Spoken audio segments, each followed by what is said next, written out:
Okay, in this video, I am going to share with you the results of the series that I played between the 1989 Oakland A's and the 1976 Cincinnati Reds. I was kind of thinking I've put this off long enough. These are the two teams who won my Stratomatic tournaments. The Oakland A's won the 1980s tournament by defeating the 86 Mets, and the 1976 Reds win my 1970s tournament by defeating the 1979 Orioles.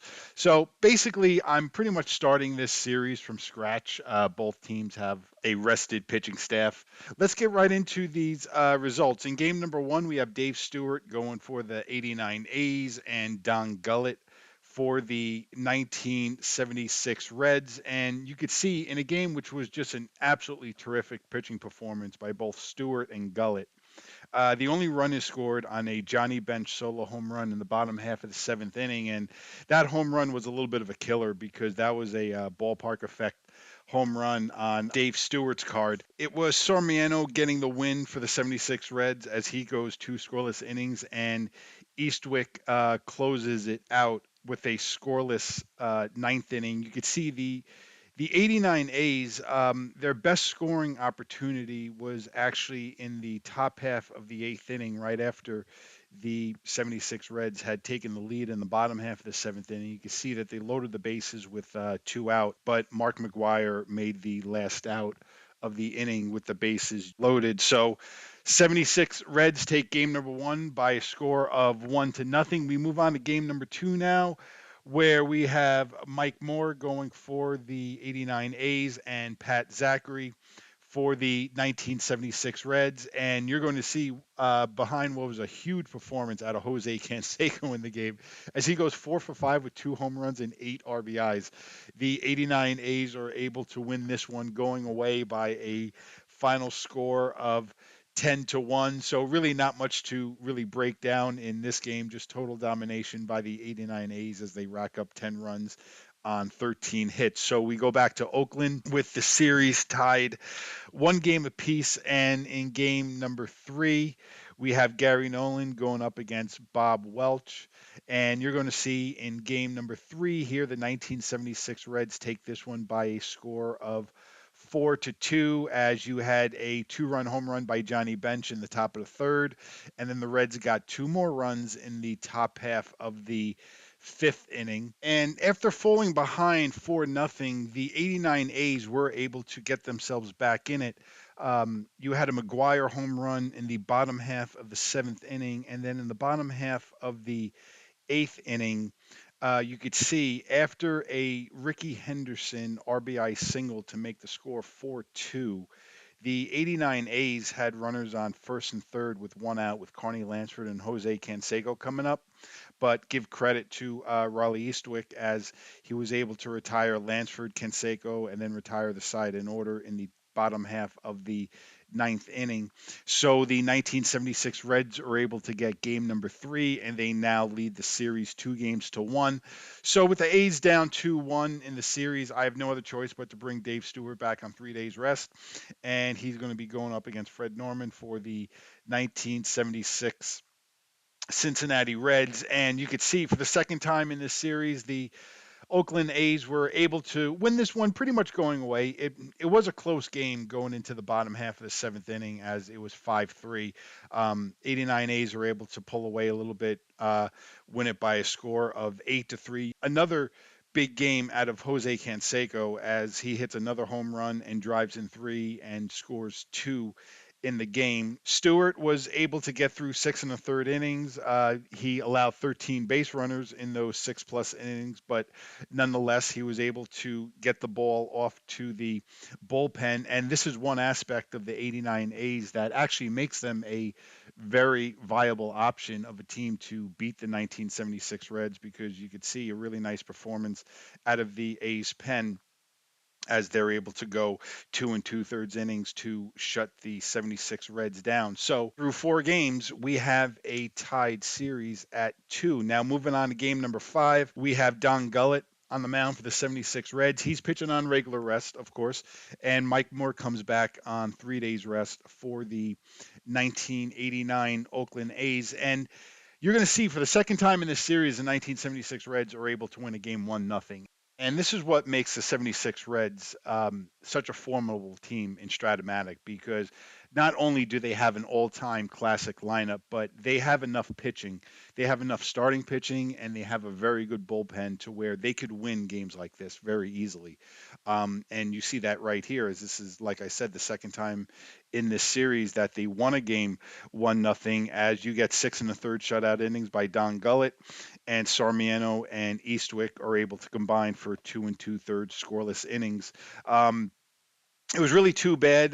Tough luck for Mike Moore. The RBI double by Johnny Bench, that was actually a fly ball to center field, but because Dave Henderson is a three, that came up as a double. So, and that was the only run scored in the game. Again, a very nice performance out of the Oakland A's bullpen, as they were able to keep the 89 A's in it. They were able to keep it at just 1-0. But you could see for the most part, the 89 A's really did not have a lot of scoring opportunities in this game. Really, their best chance to score was in that bottom half of the third inning, where if I was to take you through the play-by-play, you go Phillips single, Gallego force out, then you had back-to-back walks, Ricky Henderson and Carney Lansford. So bases loaded, one out, and Jose Canseco comes up and he grounds into a 6-4-3 double play ground ball to Dave Concepcion. Concepcion is a one, and it comes up a double play. Through 5 games, the 1976 Cincinnati Reds lead the 1989 A's 3 games to 2 as we go back to Cincinnati.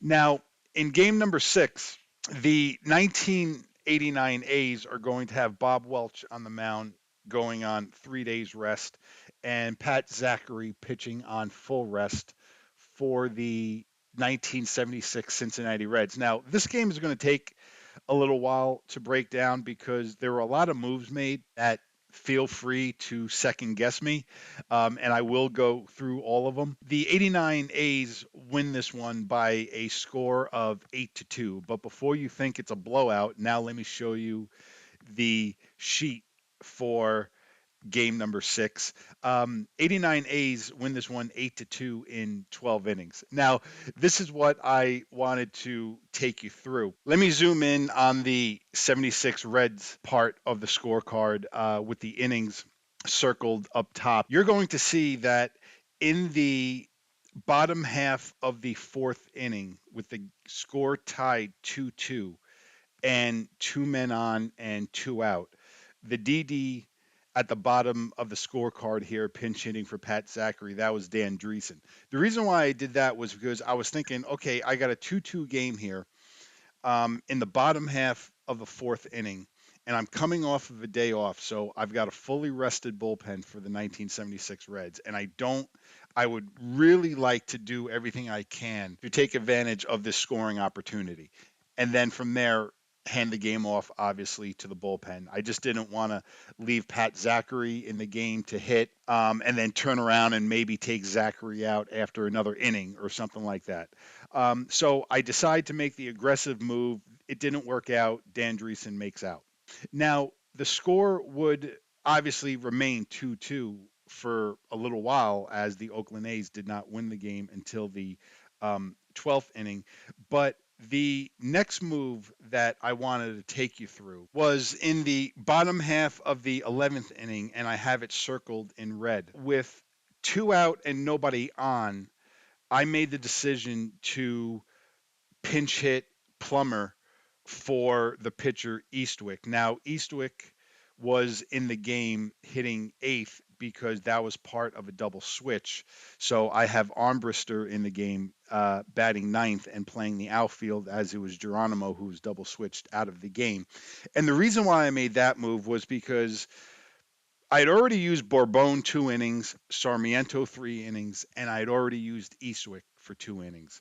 And I was thinking to myself, I really don't want to stretch Eastwick out that much in this game, knowing that I have a game 7 in my back pocket. I thought I'd take a chance. Maybe Plummer can hit a ball out, even though the odds are not great against Dennis Eckersley. Plummer strikes out. So I bring in Billingham out of relief, and you could see in the top half of the 12th inning, the 89 A's just completely opened up the floodgates. Ricky Henderson leads off with a walk, then he steals second. Ribby single by Lansford, 2-run home run by Jose Canseco. Um, and another move, which some people may also shake their head at, if you follow along in that top half of the 12th inning for the 89 A's after they had 3 runs in, that's followed by back to back walks by Mark McGuire and Dave Henderson. So, with the pitcher coming up next, Dennis Eckersley, who, mind you, had already pitched 1 2/3 innings, I'm thinking to myself, I was like, okay, I could leave him in the game and stretch him out, or I could really do everything I can to really go for the kill here and really have a big inning rather than bring Dennis Eckersley up and have him try bunting or whatever. So I decided to bring up Stan Javier, and it works out as he gets a ribby single. Then I take Billingham out of the game, and then it doesn't stop there as you get a walk by Gallego. Terry Steinbach makes an out, but then Ricky Henderson comes back up and he gets a 2-run single to completely blow the game totally wide open. That's what happened in game number 6. You could see Dennis Eckersley gets the win as he goes 1 2/3 innings for the 89 A's. And look at that bullpen performance by the 1989 A's in this game. And once again, I'm going to repeat myself what I said earlier in the video. This is why the 89 A's are a very viable option to beat the 1976 Reds, because the 89 A's bullpen can keep up with anybody in Stratomatic. After 6 games, we have a tied series as we move on to game number 7 now. And in game number 7, we're going to have Dave Stewart pitching for the 89 A's. He's throwing on 3 days rest for the second time in the series. And we got the Reds game 3 starter Gary Nolan on the mound. So game 7 was pretty much a trip in and of itself. So let me take you through the scoring innings without giving away what happened at the end of the game. You can see the 89 A's took a lead right off the bat as Ricky Henderson leads off with a single, steals second, and Carney Lansford drives him in with a ribby double. So the 89 A's lead 1-0 after half of an inning.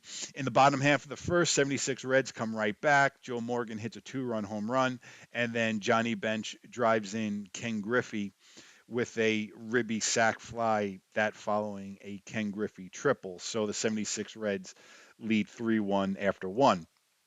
Jose Canseco hits a 2-run home run in the top of the third to make the score 3-3. Immediately, the Reds come back with 2 more runs of their own in the bottom half of the third as Tony Perez gets a 2-out, 2 RBI double to make the score 5-3. Again, this hit was a heartbreaker because that was a double hit off of Dave Stewart's card.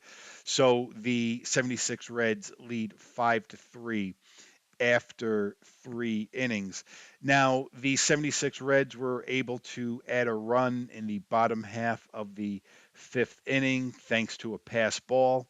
So they lead 6-3 after 5.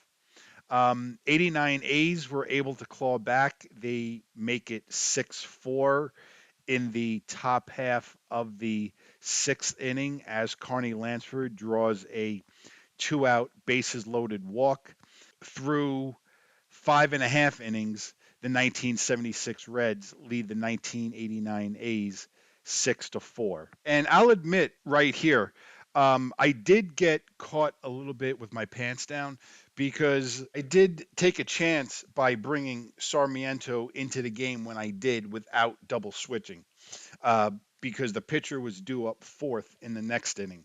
So in that top half of the 6th inning, where the Oakland A's cut the lead to 6-4, with Gary Nolan on the mound, you had a Steinbach out, Phillips single, Gallego made out, Stan Javier comes up off the bench, he walks. That's when I take Nolan out and I bring in Sarmiento.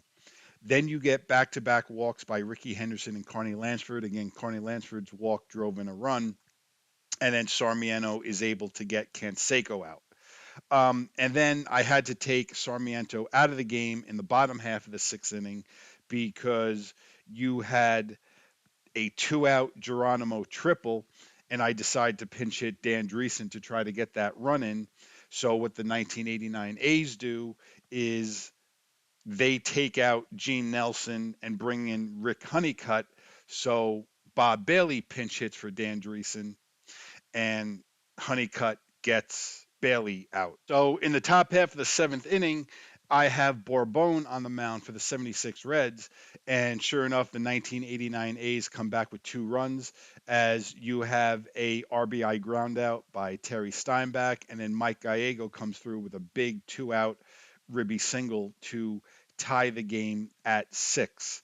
So through 6.5 innings, in game number 7, we have a 6-6 tie. Moving on to the bottom half of the 8th inning with reliever Jim Corsi on the mound for the 89 A's. You're going to see that the 1976 Reds are able to take a 7-6 lead. First, you had a 1-out double by Dave Concepcion. Then you had a single by Geronimo. So we've got first and third with one man out. Keeping in mind here that the 89 A's really don't have another lefty to bring in out of the bullpen here. So what I decided to do for the 1976 Reds is I pinch hit outfielder Mike Lum for pitcher Pedro Bourbon. Sure enough, Lum comes through with a RBI sac fly. So the 1976 Reds take a 7-6 lead, and we move on to the top half of the 9th inning. So obviously, with Sarmiento out of the game, Bourbon out of the game, bring in closer Raleigh Eastwick to see if he can close it out.